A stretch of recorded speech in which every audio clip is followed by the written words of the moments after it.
Okay, today we are playing another Scrim game, this time on Nepal.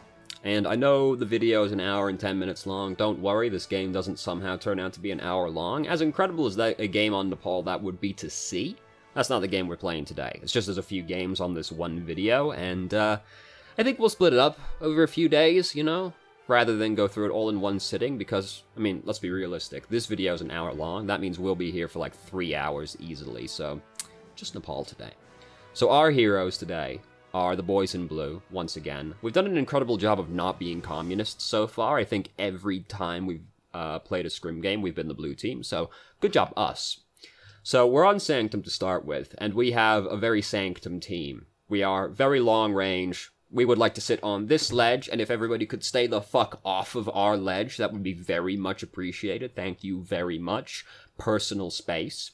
Meanwhile, the Red Menace are very much interested in violating people's personal space, because they have a dive comp with a Widowmaker on it.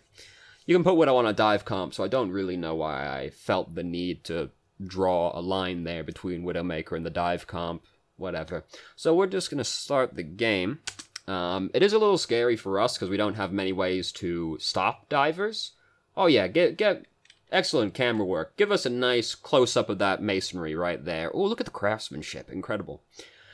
We only really have Roadhog to peel for our team. Sort of Orisa as well, but like, it'll be a little bit scary for the backline if getting dove on, because we aren't super resilient to divers. So Roadhog manages to hook out Winston and immediately kill him, so that's an excellent start for us. Winston indeed decides to change to Orisa after this for some reason, but whatever. Basically died once and went, don't like that, never again, Orisa. So this is where it'll start to get, like, a little scarier for our backline, because Orisa and Roadhog, you know, they have to go stand on the point. They're the tanks, that's what they do. But our backline would very much like to stay on the ledge, honestly, but because the Orisa is going to stand up there, they can't really sit back on the ledge either, because if they want to stand behind a shield, which they do, versus a Farah and a Widowmaker, they have to go stand on the point rather than on the ledge, because if they sit on the ledge, hey, they're in more like the range they'd like to be, but there's no cover back here, so that's very scary when you're against a Widowmaker and a Pharmacy. So a lot of our team ends up having to go and stand a little bit closer than they would ordinarily like to on this map. So we've managed to capture the point. They just backed out after Winston died, which is fair enough. It looked a little scary for our team, honestly, but yeah, it worked out in the end.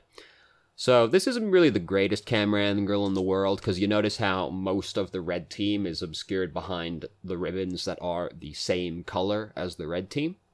It makes it a little bit hard to see, you know, because the silhouettes are kind of the same color, which is very inconvenient for someone like me, who is colorblind. So here's where it gets very scary, right? Because they have two quite long-range people with very scary lines of sight, right? They've got Widowmaker and they've got Farah. They also have Anna, who is also long-range, but I mean, you know, she's a healer, so blah, blah, blah, blah. But here's what's going to happen, right? So Widowmaker's going to come and stand on the ledge up here, which means she'll be able to see over the top of the barrier. And we don't have any divers on our team. It's not like anybody on our team is going to go and remove the Widowmaker, right? So our backline pretty much just has to shoot Widowmaker and hope they don't get shot instead. But we have a Zenyatta and Anna, who are two very shootable supports, you know? So there's going to be this very scary crossfire of Widowmaker up here shooting over the barrier, and then Farah over here also shooting over the barrier because she's playing Farah. So realistically, just Orisa is kind of not good enough, because her shield's not that sturdy, but also she can't move it very freely, so they can just wait to see where the shield gets put down and then adjust their positioning to bypass the barrier. So at this point, realistically, having a Reinhardt is a lot better than having an Orisa, because Reinhardt can more freely move his shield around than Orisa can. So, we're all huddled up on the point, except Anna, who's all the way back there. But now Widowmaker's looking at her, so she's had to come over there. Poor Roadhog got hooked into the... Or, not hooked in, he got yanked in by Orisa. Tried to hook in D.Va, but D.Va can fly. D.Va did manage to steal the kill from Orisa by bumping the Roadhog as he was falling in, so good job, D.Va. So now only Orisa to hold back the rest of the men. Not really going to be adequate, is it? So they just immediately start pushing into us because now they have a numbers advantage on us as well. So why wouldn't they? And everybody starts getting boxed in back there. The two supports are fucking dead. The DPS, they can get out. They can jump up the hole in the back, no problem there. They then do decide to go to the wrong side of the map when really they should just be backing out because worst case scenario right now is these two people survive for a fair while in this fight that we have definitely lost. And then they get picked off and then we have to wait super long for them to respawn, right? Hanzo dies pretty quickly and Ash actually manages to get away, miraculously enough. Hanzo's slightly staggered, but not overly so. It could have been a lot worse, timing-wise, if they survived a little bit longer and then died. So really, they should have just backed out, but, you know, whatever. Ash didn't get punished, so don't have to learn.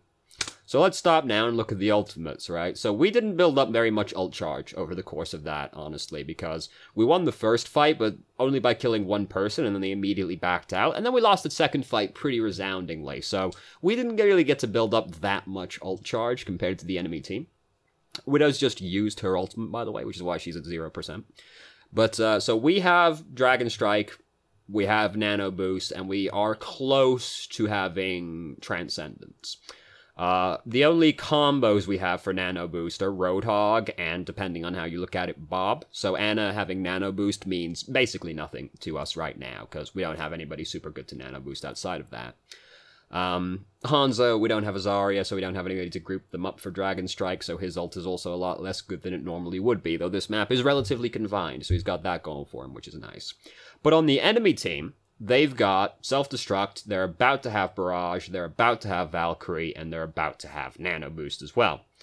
And their only combo for Nano Boost really is Barrage, so, you know, which, not really ideal, but whatever, it's what they have. So, realistically, we're never gonna win the next team fight, because they're gonna have 4 ultimates, and we're gonna have 2 that are not gonna be of super high impact to us. So, the best case scenario for us right now is we push in on this, we push in right here, and we don't use any ultimates unless we see, like, a sick opportunity to use them, right? And we just try to get as many ultimates out of them as possible, because if we can get, like, 2 or 3 of them to ult, then we'll be looking to come back at the next team fight with, like, 6 ultimates, whereas they'll have, if we can get, like, 3 out of them, they'll have 2 for the next team fight. So 3 is a little bit optimistic. More realistically, we'd probably get 2 out of them. But either way, we'll still have the ult advantage coming into the next fight if we can get some of them out of them without using any of our ultimates in return. So that's pretty much like the best case scenario. Well, the best case scenario for us right now is somebody fucks up and we win the fight regardless. But realistically, ult economy-wise, we don't have great chances of winning this team fight. So we really just want to get their ults out of them. So D.Va chucks in her ultimate, it just barely manages to get Ana, and then Orisa, because of the position she was in, she just gets killed by Widowmaker not too long after that. So, fight didn't go super well for us, because D.Va's bomb ended up being very good, actually, so we only managed to get 1 ultimate out of them, whereas we'd like to have gotten 2 or 3 out of them. Orisa has also decided to change to Roadhog, or not to Roadhog, to Reinhardt on our team. It starts with an R, you can see the mistake. Has decided to change to Reinhardt on our team, which is a lot better than Orisa versus, like, their specific team comp, where we really need to be able to move our shield around a little bit more freely. We do still have ult advantage coming into this fight, because we're about to have 5 ultimates, whereas they only have 4 ultimates right now.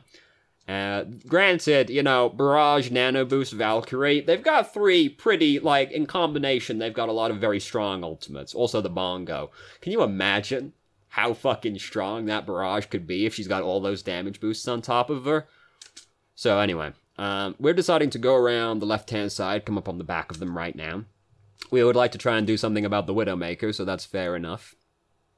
We do have Roadhog to combo with Nano Boost now, and that's a pretty good ult combo. Hanzo's chucked his ult onto the point. Roadhog has decided to go flanking with his ultimate, which is, not a great idea, all things considered, because right now, like, the Nano Boost plus the Rudy Tooty Whizbang Shooty is actually a pretty strong combo of ults, provided, like, the Roadhog doesn't get put to sleep. But, I mean, you can say that about any Nano Boost combo, can't you? I mean, who else are we going to put it on? Bob? You know? We could put it on Reinhardt now, to be fair, but their team can get away from Reinhardt pretty quickly. But I don't like the Roadhog's desire to go flanking with the ult right now, because, hey, you know, best case scenario, he pushes some people off the edge, sure enough, but kind of unlikely to happen. I'd rather just have comboed with Nano Boost, honestly. So far, I managed to kill 2 people with Barrage. Roadhog has managed to kill Widowmaker with the Rudy Tooty Whizbang Shooty, but the rest of the fight has gone pretty terribly overall. So it's still not the end of the world, because if we can regroup quickly enough, Roadhog took a while to die right there. Oh, Anna's gonna get really staggered. Unless she can manage to get away. Oh, big plays, big plays. Managed to kill the Orisa. So we've got ult advantage for this fight. Roadhog has also now changed to Zarya, which also makes sense, but is kind of a case of locking the stable door after the horse has gotten out, because the round's already over at this point, and Zarya, or, well, as the round's already over, we could still win this team fight, to be fair. We do have 3 ults, they have no ults right now. Well, they're about to have Infra Sight, but you know. Zarya is very low impact until she can build up resources, because she needs to build up energy and charge to really be like a hero. So changing to Zarya is very bad to do when it looks like you might lose the round in the next few seconds, because Zarya takes a little bit of time to get going most of the time, whereas it's better to have somebody who's more immediately impactful, like D.Va or something right now. D.Va can also bully a few of them around. So we did manage to kill Orisa, and we've got ult advantage coming into this fight, so things are looking pretty good for us. Reinhardt got nano boosted, but I mean, he's not really going to get a lot done with nano boost. He has to run after these people who are very good at, like, getting away from him. But it's alright, Bob's here, Daddy's here, and he's managed to kill a bunch of people. So we've managed to get control of the point, and now Zarya's got some time to try and build up resources. Both bubbles only resulted in 20 charge, which is slightly suboptimal, to say the least. Ideally, you know, the dream is you get 80 off of them both, right? But more realistically, you probably get like 60 off of them both. Not like 60 off of each one, you can only get 40 off of one bubble. I just realized the way I said that made it sound kind of ambiguous. You can't get 60 from the 2 bubbles, sadly. Used to be able to get 50, but they decided to nerf that around the same time they decided people weren't allowed to get out of Graviton anymore, you know. So we've got Earthshatter, Earthshatter, Dragon Strike, and Transcendence right now. So that's a pretty good combo of ults. But unfortunately, Hanzo just got picked off, and Zarya is about to get picked off as well. So let me go back a little bit. I was talking about nonsense. How did this happen? So we're on 2 separate sides of the doorway right now. So we're sort of pincering them, basically. The thing is with the pincer maneuver, where you have like 2 people, like you have some people on both sides of the doorway, is that if they just commit hard to one side, it can be easy to just kind of kill them. And Hanzo did end up like getting pretty close to dying, then got finished off by the self-destruct, and it's all going downhill from here. Round's gonna end and 3 people are gonna have their ultimates. Yeah. Anna didn't actually jump, she just fell off the edge. How sad, how sad. So that round could have gone a lot better. So now we're on Village, which is my favorite map in the whole game. Oh, I love Village.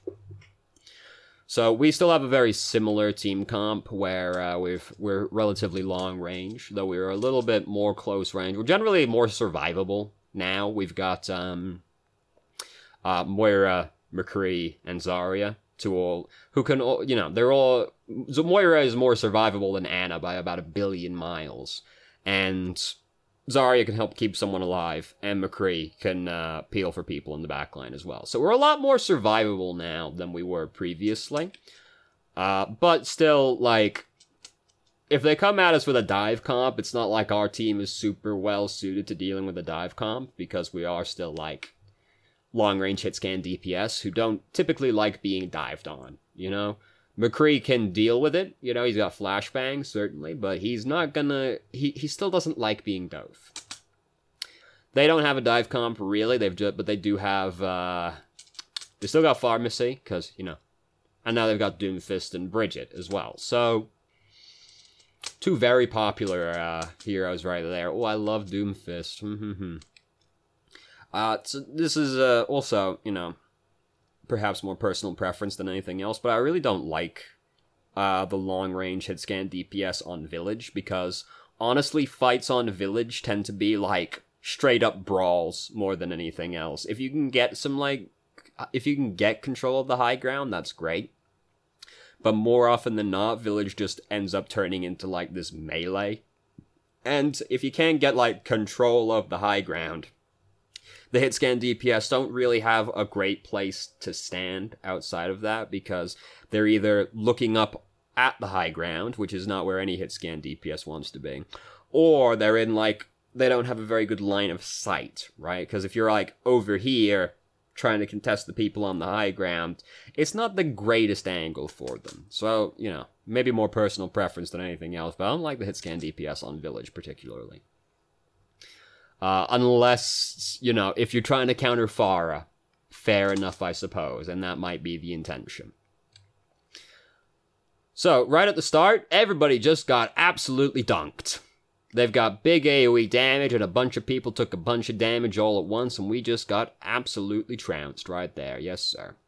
So, they've got, a lot of ult charge off of that one fight. Reinhardt's got Earth Shatter, basically. By the time we regroup, he's going to Fire Strike once and have Earth Shatter. Bridget, you know, she more or less has her ultimate as well, and we are not very close to having our ultimates. We have 2/3 of an Earth Shatter built up, so that's nice, but outside of that, everybody's pretty far away. Oh, look, we all just got Earth Shattered. Watch what happens to here. Oh! Ashe is a fucking wizard, look at that. Isn't that incredible? Everybody was probably taken by surprise by just how quickly Reinhardt built up Earth Shatter, honestly, because we were like, what? Like 45 seconds into the round, and he Earth Shattered us. So, you know, that's above average, certainly, but given the way that team fight went right at the start, it's not exactly surprising either. So, look, this is the thing with King of the Hill maps, right? Is as soon as it starts going badly for one team, it tends to keep going badly for that team because of the way ult charge works in this game, basically. Because you'll notice that now, after we've lost 2 team fights, they have 40% on the, how much? 41 or 47 is that? 41. They have 41% right now. So they're almost halfway to winning the round, right? We have managed to almost build up 2 ultimates. We almost have Earth Shatter and Coalescence. But we're coming into this team fight, and they're going to have 3 ultimates already. And one of them is going to be Graviton.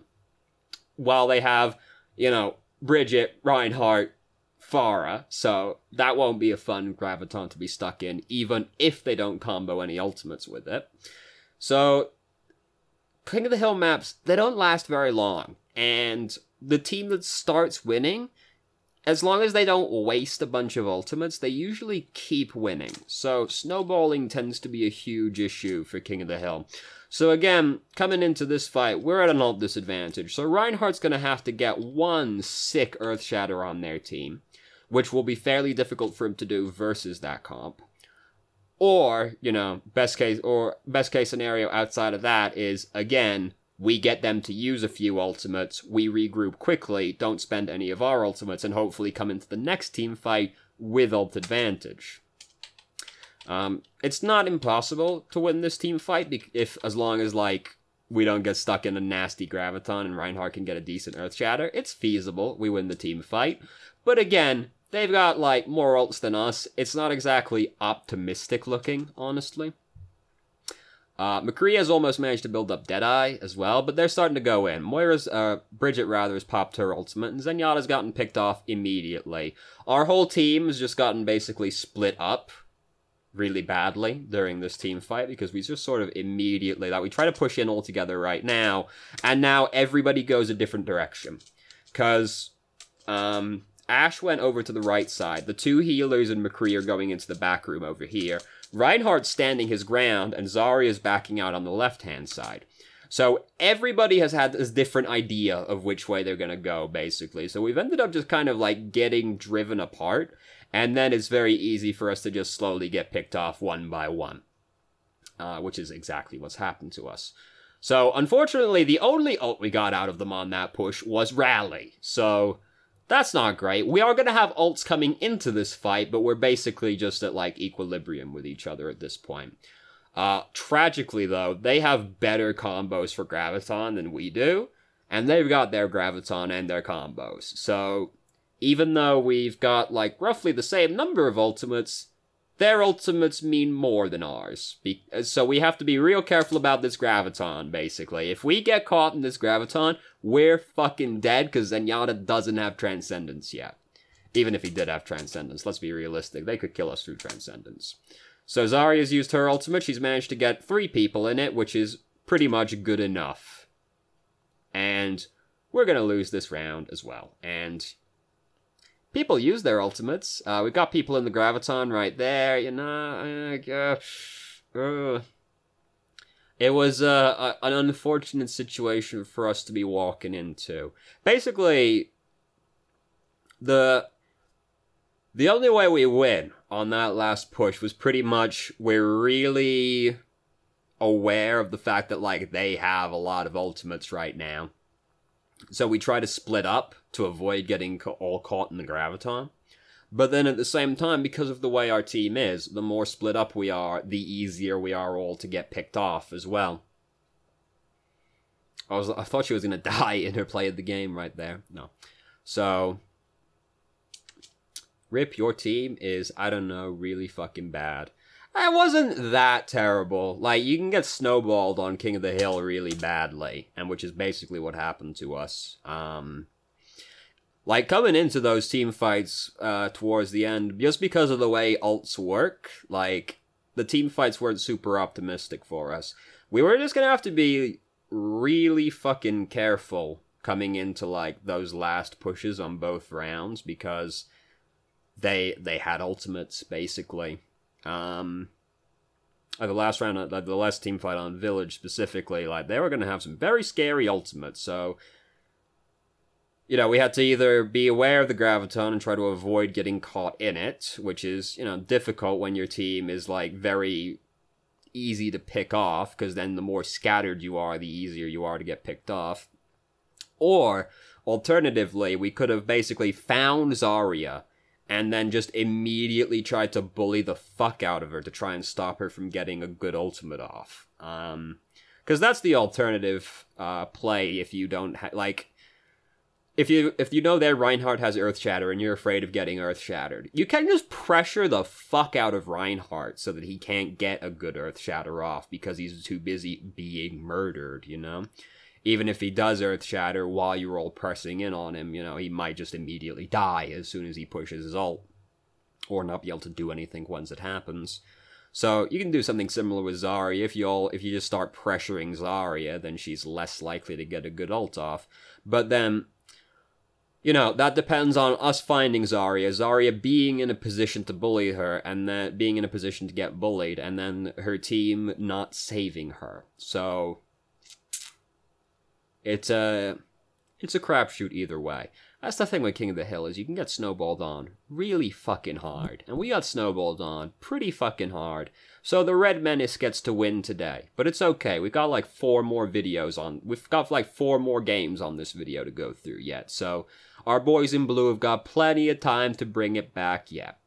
So thank you very much for watching. If you did, if you have any questions, feel free to ask. I'm more than happy to answer. If you haven't already, you can join our Discord and ask questions more directly and have a conversation about them, or just shitpost with us. And I hope you found the video probably not so much helpful, hopefully more entertaining than anything. Hopefully you found it. Whatever.